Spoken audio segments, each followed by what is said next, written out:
What do you think of the current administration of Philadelphia? That's such a, like, asking that question is, there's so much to unpack and so much to talk about. I would say, how do I feel about it? I mean, as a resident, I'm not happy with it at all. And I would really say that my disdain for the current administration here in Philadelphia really started when COVID hit. So when COVID hit, tell me about that. Yeah, so we had just moved into Philadelphia, and it was a long process convincing, my wife Amanda she's from Ridley, she's from Delaware County, and it was a big jump to move into the city, to take our family into the city, and we did it for, my work reasons and everything, and so the family could be close together. And then COVID happens, and everything becomes more unsafe in Philadelphia. Our children's education suffered tremendously during that time. And when you constantly allow the same group to rule over Philadelphia the way it has, you just see a lack of accountability, and nobody's really questioning it. You know what I mean? So lack of accountability, lack of responsibility, and owning up to the things that are wrong in this city. Yeah, and I understand that you have a job, right? But your job is to serve the residents of Philadelphia. And it's just amazing how awful I feel the service we receive here is. And again, that's nothing against the workers. That's nothing against, the people who are employed at the city of Philadelphia. It really comes down to our elected leadership, where I see the largest problem at. So with the elected leadership, do you think it's just a Philadelphia problem, or is it across all major cities? Because it seems like all major cities, they have an uprise in crime, uprise in theft, robbery, murder rates, homicides, and all these different things. It seems to be consistent in many of the different cities in America right now. What are your thoughts on that? What can Philadelphia leaders do right now to help the city? I think number one, first and foremost, is we need to start targeting the dangerous, violent, repeat offenders that are allowed to walk our streets and cause harm in our communities and in our neighborhoods. And it's a problem within our DA's office. There is a lack of prosecution of crime. And then on top of it, there is a lack of support for the Philadelphia police. So when you are the district attorney of Philadelphia, you are the head, law enforcement officer in the whole city. So it's like going to work for a boss that you don't like or that doesn't appreciate you. You're not going to get the best results by doing it that way. Everyone needs to support each other. We're all in this together. We're all living here in the city of Philadelphia together, regardless if you live in Kensington or if you live in Society Hill. So on top of that problem, we are short about 1,300 police officers, and we are the 5th largest city in the country. So essentially, you can't respond. You don't have enough emergency personnel on the streets able to respond if there is, a disaster, if there is an emergency. Do you believe the reason why do we not have enough officers? So there's a couple different reasons. The first reason I think of, especially being 38 years old, having 2 young children, is if I worked in Bucks County, if I worked in Delaware County, Chester County, or New Jersey, I would receive much better compensation for the job. The job would also be safer. I would be dealing with less dangerous people who need to get arrested.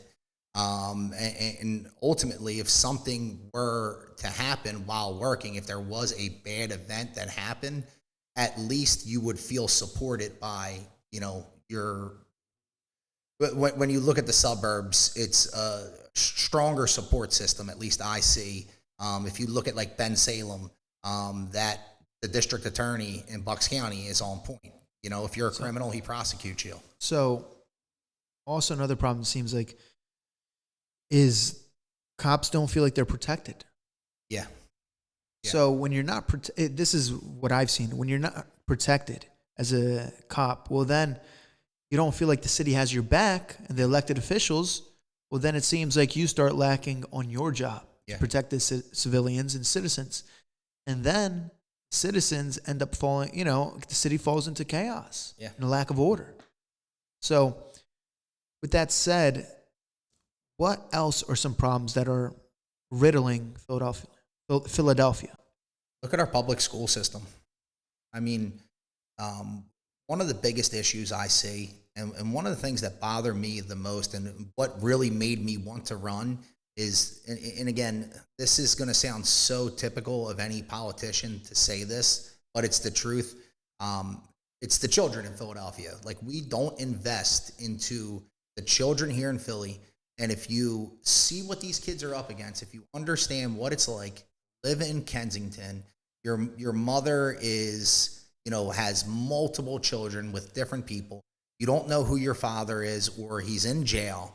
And the only feeling of significance you feel is when the corner boys, the people who should not be out on the streets, give you attention and want your help to go do something. And if you see the ages of these kids who are committing the crimes, we're seeing 12-year-olds, we're seeing 13-year-old kids doing this. Barely even teenagers.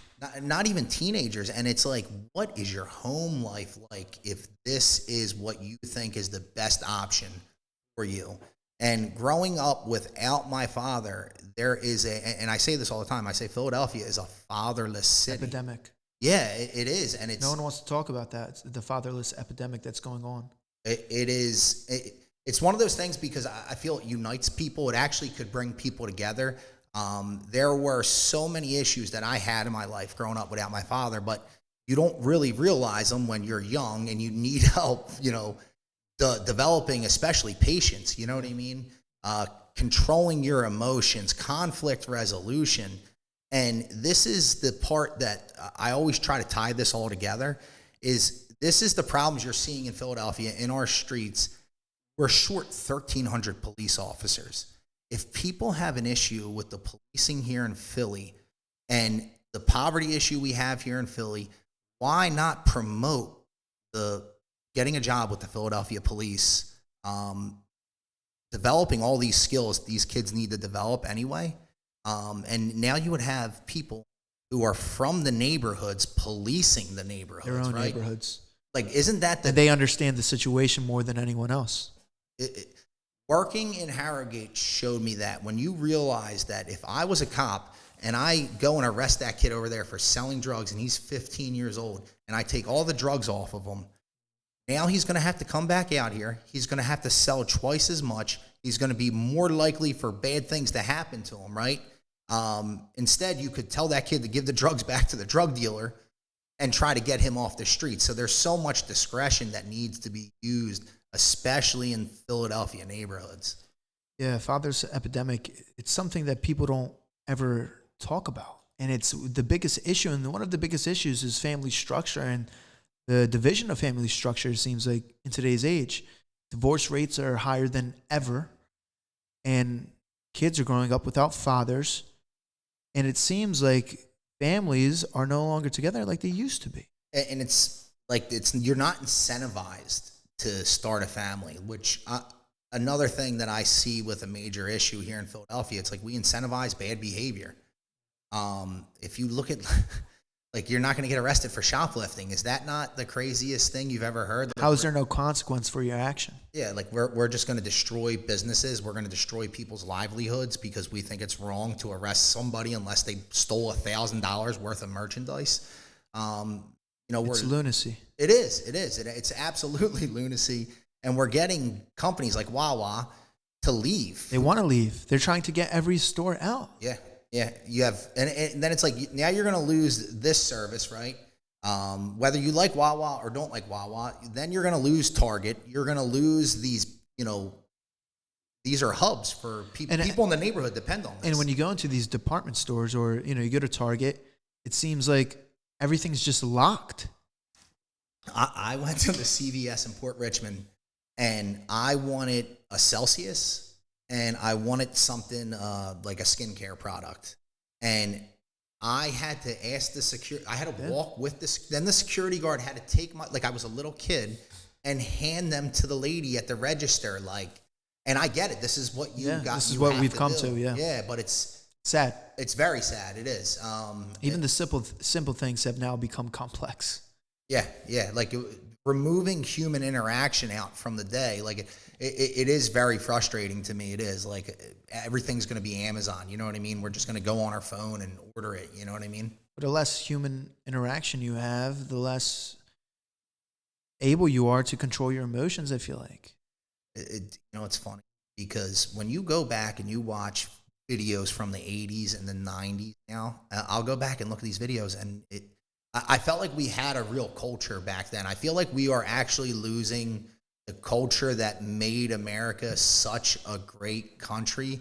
And it had nothing to do with your identity, had nothing to do with your ethnicity, but it had everything to do with what you valued. You know what I mean? And the respect you had for your own people, your own community, even your own house. Nowadays, like before, people used to clean up their neighborhoods. They used to clean up their house. You used to have respect. Yeah. You used to Pride. take responsibility. Yeah. And nowadays, you don't see any of it. So that's like the real introduction I got to politics was I was so disgusted with, there was this one street in my neighborhood, Lewis Street, and it was like our walking trail. And it was so unkept. There was trash everywhere. People would just use it to dump their trash. And I started organizing cleanups. And just like you're saying, like I'll go for a walk in my neighborhood. I will see old people litter. I will see young kids litter. I will see people just throw stuff on the ground. And I know that sounds like I'm nitpicking, but really, like the little things in life matter. They do. Yeah. Well, the devil's in the details. Right. The devil's in the details. And if you don't pay attention to the details, what happens is he wins. Yeah. It's like the every day, if you continuously do something, it adds up. Yes. In the long run. Whether it's training every day, you take an hour to practice a certain skill. Yep. Over a course of time, other people don't, if they're not doing that, you're getting ahead. Those little details matter because it matters in the long run. It builds up. It's you're developing your habits, you're developing your character, and this is one of the points that I always bring up when you see the arguments pop up where it's people want the progressive side, the criminal justice reform side, like they use however they're feeling as like leniency on what happened, and it's like, you're taking these kids and now they are conditioning their brains to stand out on a corner, to sell drugs, and to have conversations where if you listen to it, you don't want these kids, number one, using that language, thinking those thoughts, and doing those deeds every day. And this is what builds this behavior over time. And it's, you reach a point where it's like, they're almost, you can't even pull back any further. Well, think about it. If kids... Right. If you're raising kids and we have a fatherless epidemic going on right now, right? So let's say the father's not in the equation. Yeah. Well, the kid's in school, let's say for 8 hours, right? Then you have work. You have to work to support your child, your family. So then when he comes home, not being parented. Yeah. And he might be in a daycare if it's a smaller kid, right? Yeah. Okay. Well, then how many hours are you actually with your kid, especially nowadays with all of the technology that they're being raised by as well? So who's raising your kids? I know. Is it you? Or is it the media? Or is it the government? Or is it who basically the kid is being raised by? It's insane to think. Like, it really... The family structure, that's why family structure is so important. People don't realize and understand how important that really is. And the division of parents is, big on kids in the way they're brought up. Yeah. And so this is where it's so tough for the Philadelphia public schools too, because that is the home life. That is how do you teach a teacher to become a parent? I know there are... It's not easy. You can't. And there are circumstances where you hear a teacher can totally change a kid's life forever. And it's amazing to hear. And they're the people you want to be teachers. It's just, how can you as a teacher, right, introduce love and attention into this kid's life who's not receiving it. You know what I mean? And then if he doesn't get it, where is he going to go? Well, if he has no community, that's why community is so important. Yep. He's going to go out to the streets. He's going to be doing some things that he probably shouldn't be doing. So thinking back, and I always use that experience of losing my dad at 10 years old, like kind of as like a way that has guided my life. But it's also when I start to feel inspired, that's how I know I'm on the right path, right? And it's everything you're saying, right? The fact that I had a family structure to begin with, I had brothers, I had sisters, I had a mother and I had a father who loved each other and loved their family. So I was introduced to that at a young age. On top of that, losing my dad, and it's funny because I had a couple phone calls this week with people who were my neighbors, lived on the same street as me, and they were friends of my mom and dad, and I still talk to them, I would say, on a pretty regular basis. And having that community around me, I mean, especially when you are, the trauma you experience, you need an adult presence really to help you, guide you through. Yeah. And it is that, built up trauma that is, people are hurting. You know what I mean? Like, when you see this violence on our street, like I get it. Like people, I consider myself very empathetic. People are hurting, and at the same time too, they want to cause other people to hurt. This is how they're learning to cope with this trauma, to deal with this trauma. You know what I mean? Plus all the conditioning and triggering they have in their environments every day to begin with.